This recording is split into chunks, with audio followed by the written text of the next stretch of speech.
बिस्मिल्लाहिर्रहमानिर्रहीम अस्सलाम वालेकुम नाज़रीन। अज की वीडियो साडी किसान भरावां दे नाम कि जिहड़ी उन्हां दी मेहनत ते माशाअल्लाह कल जिहड़ी बारिश होई आ ते उन्हां दियां दुआवां रंग ले आईयां, क्योंकि बारिश की वजह नाल गंदम दा जिहड़ा दाना सी ना वो मोटा नहीं होना सी ते माशाअल्लाह जिहड़ी 2-3 दिन बारिश हुई उन्नी वजह नाल गंदम के दाने दे विच भी जान पै गई, क्योंकि छिट्टे निकलने शुरू हो गए सी गंदम दे ते ओहदी वजह नाल किसान भरा बड़े परेशान सी।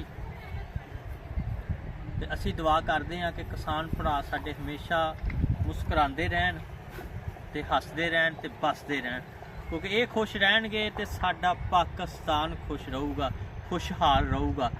खुशहाल रहन दे नाल सानू किसान भरावां दियां मुहब्बतां जरूरी आ, क्योंकि इन्हां दियां मेहनतां रंग ले आईयां, इन्हां दी दुआवां। क्योंकि जे बारिश ना हुंदी ते गंदम की पैदावार दे विच काफ़ी नुकसान होना सी, वो इजाफा नहीं होना सी, दाने मोटा नहीं होना सी, बरीक रह जाना सी।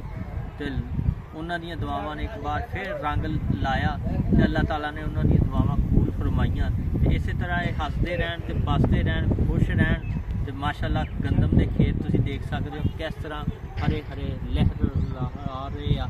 तो कुछ टाइम तो बाद ये गंदम के खेत पीले पीले तुहानू नज़र आने जो छिट्टे पक जाने हैं, तो उस दे विच फिर वाढियां शुरू हो जानियां। तो इस तरह विसाखी का मेला, विसाखी के बारे भी तुहानू फिर दसांगे, अगला व्लॉग इंशाअल्लाह विसाखी के भी बनावांगे।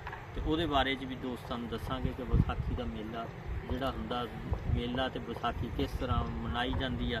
तो अज का व्लॉग जिहड़ा गंदम का किया कि गंदम दी जिहड़ा बारिश आ, बारिश का पानी बहुत जरूरी सी। बारिश का पैना, अगर बारिश ना पैंदी तो गंदम की वो सूरत हाल नहीं सी रहनी, पैदावार हो नहीं सी रहनी, तो कम हो जानी सी। तो इस दे नाल ही असी इजाज़त चाहते हैं, तो फिर हाज़र होवांगे इंशाअल्लाह नवे व्लॉग के नाल।